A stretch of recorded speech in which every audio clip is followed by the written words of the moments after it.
In 1968, American Motors had a problem. It wasn't Ford, it wasn't Chevrolet, it wasn't Chrysler, it was all three. The big three had money, factories, dealer networks, racing programs, and some of the most famous muscle cars America had ever seen. AMC was the outsider, the smaller company that had built its reputation on sensible cars and practical transportation. And then AMC did something almost nobody expected. It built a two-seat sports car, dropped a 390 cubic inch V8 into it, and pointed it straight at Detroit. The engine was called the 390 AMX. And what makes this story so interesting isn't simply that it was powerful. It's that AMC took a relatively small, lightweight V8 family and pushed it into territory where engines from much larger manufacturers were already fighting for dominance. Most people remember the AMX as a strange little two-seater from the muscle car era. But look closer, and there's another story hiding underneath. This wasn't just AMC building a fast car. It was AMC telling Ford, Chevrolet, and Chrysler that it wasn't going to sit quietly on the sidelines. And the weapon they chose was 390 cubic inches of cast iron. The late 1960s were the perfect time for a company like AMC to make a statement. Ford had the Mustang, Chevrolet had the Camaro and Corvette, Chrysler had the Barracuda, Roadrunner, Charger, and a growing collection of big block monsters. AMC had the Javelin, but the Javelin wasn't enough. AMC wanted something smaller, something more focused, something that could stand apart from the endless stream of four-seat muscle cars. So the AMX arrived for 1968. It had a wheelbase of just 97 inches. It was a genuine two-seater, and unlike many of its competitors, there wasn't a six-cylinder hiding underneath the hood. Every AMX came with a V8. That alone told you AMC wasn't playing the usual game. But the real surprise was waiting at the top of the engine lineup, the 390. And here's where the story gets interesting. The AMC 390 wasn't simply a giant engine squeezed into a small car. It belonged to AMC's Gen 2 V8 family. Originally introduced as the Typhoon V8, AMC used thin-wall casting techniques to keep the engine relatively compact and lighter than you might expect from a 390 cubic inch V8. The 390 used the same basic architecture as the smaller 290 and 343 engines, but AMC strengthened the important pieces. The bore measured 4.165 inches. The stroke was 3.574 inches. That combination produced 390 cubic inches of displacement. Compression was 10.2 to 1. And breathing came through a Carter 4-barrel carburetor. Officially, the engine produced 315 horsepower at 4,600 revolutions per minute. But torque was the number that really told the story. 425 pound-feet at just 3,200 revolutions per minute. Think about that. You didn't have to spin the engine to the moon to feel it. Put your foot down at relatively low engine speed, and 425 pound-feet was waiting to shove the car forward. And there was more engineering underneath those numbers. The 390 received a forged crankshaft and forged steel connecting rods, along with larger bearings compared with the smaller AMC V8s. It used 5 main bearings and hydraulic lifters. This wasn't a disposable economy car engine that AMC accidentally made powerful. It had been strengthened for the job.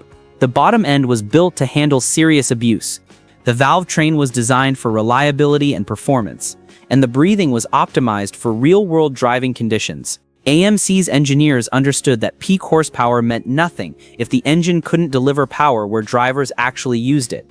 Between 2,000 and 4,000 revolutions per minute, that's where street cars lived. And that's exactly where the 390 delivered its most convincing argument. But there was a reason AMC needed that strength. The AMX was about to enter a world where horsepower numbers were becoming weapons, and the 390 was AMC's answer. The problem was that 315 horsepower didn't sound revolutionary when Chevrolet, Ford, and Chrysler were advertising engines with even bigger numbers. Chevrolet had the 396 making 375 horsepower. Ford had the 428 Cobra Jet claiming 335 horsepower. Chrysler had multiple engines breaking the 400 horsepower barrier.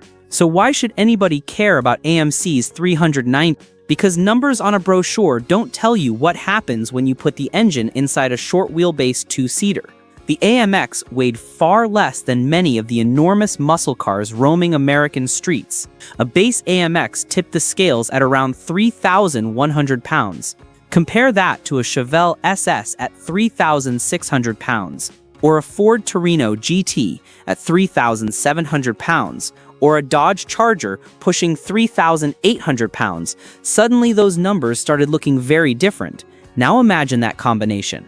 A compact, a 97-inch wheelbase, a 4-barrel V8, 425 pound-feet of torque, and a driver who had just realized that AMC had given him permission to use all of it. This was the kind of car that could make a stoplight feel like a drag strip. And AMC wasn't finished. The company also offered a 4-speed manual transmission, while buyers could choose an automatic. The 4-speed was a Borg-Warner T10. The automatic was a Borg-Warner Model 11. Both transmissions had been selected specifically to handle the 390's torque output. The AMX could be ordered with AMC's Go package, which brought performance-oriented equipment including stronger brakes and other chassis upgrades, twin-grip differential, heavy-duty cooling, performance axle ratios. That mattered because AMC understood something the horsepower wars often forgot. Power is only useful if the rest of the car can control it. And the AMX wasn't designed to behave like a giant boulevard cruiser. It was short, it was compact, and it had the mechanical attitude of something much larger. The steering was quick for its era, the suspension was firm enough to handle the power, and the brakes were designed to stop a car that could accelerate harder than most people expected. But then came the question AMC couldn't escape. Could this little outsider actually compete with the giants? The answer wasn't as simple as a magazine horsepower comparison. AMC didn't have Ford's enormous racing budget. It didn't have Chevrolet's massive performance infrastructure.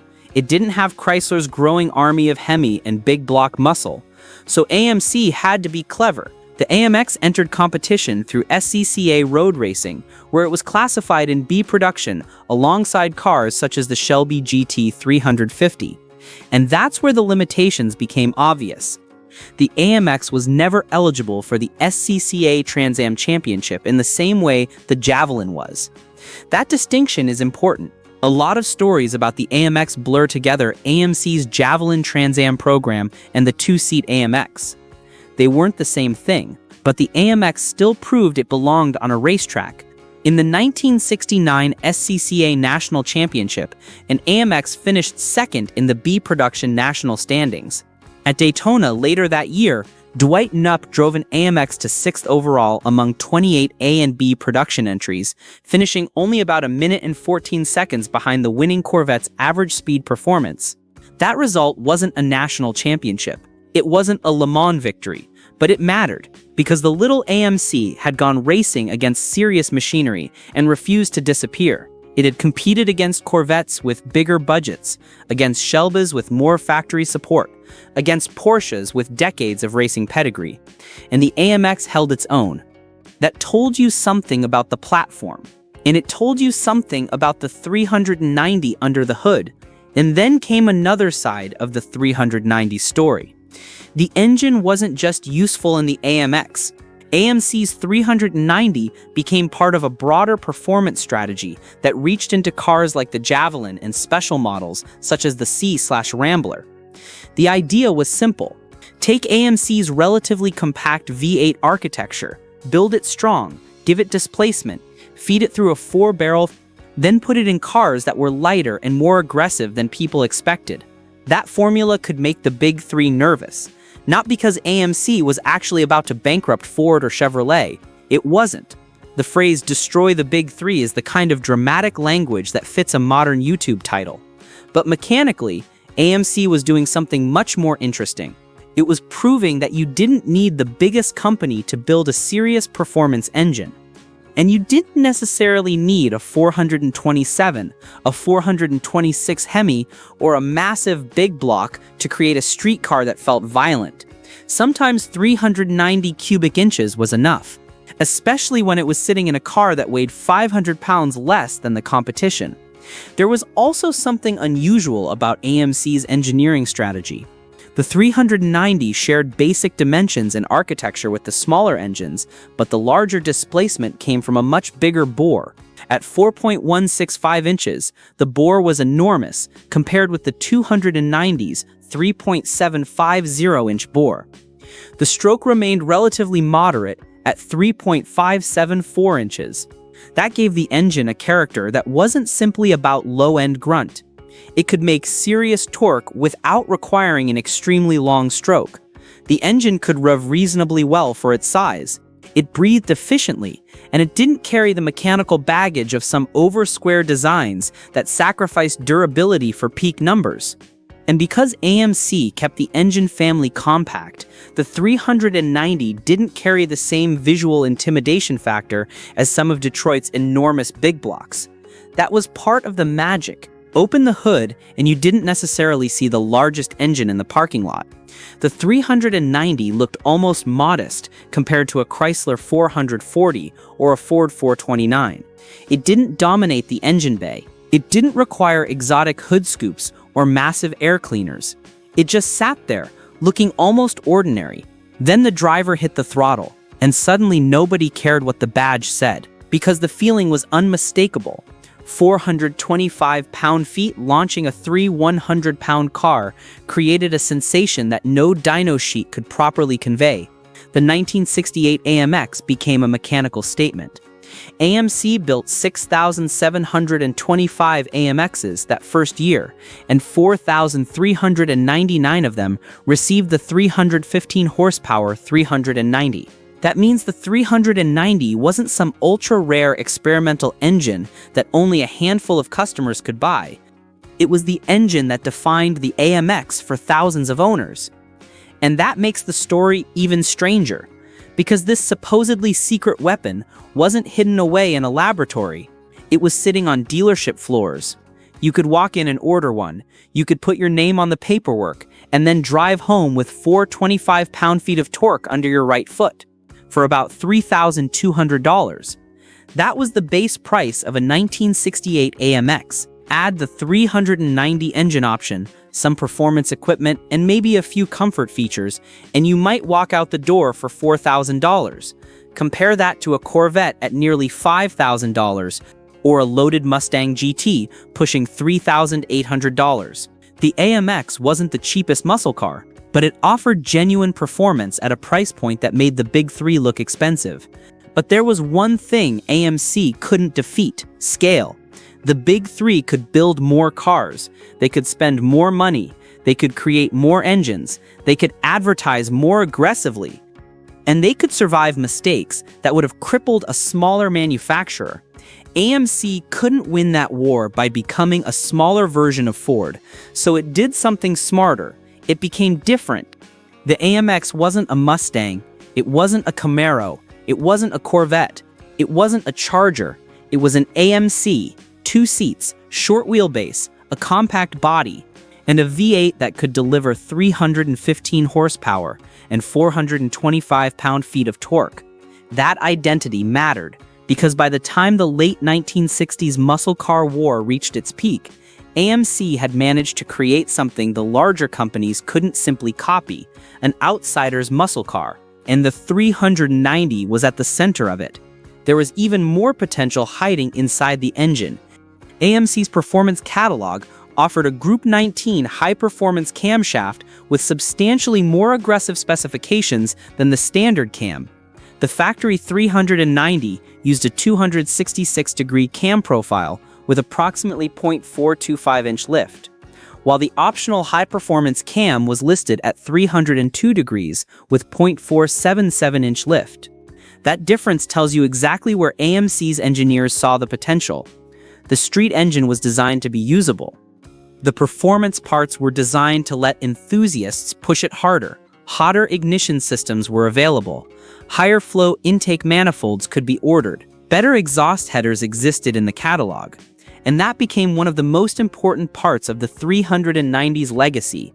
It wasn't just an engine, it was a platform, a foundation, a piece of hardware that owners could modify long after AMC had stopped building the cars. Enthusiasts discovered the 390 responded well to modifications. Porting the heads improved breathing. Advancing the cam timing changed the power band. Opening up the exhaust liberated trapped horsepower. And because the bottom end was already built strong, the engine could handle more power than AMC ever advertised.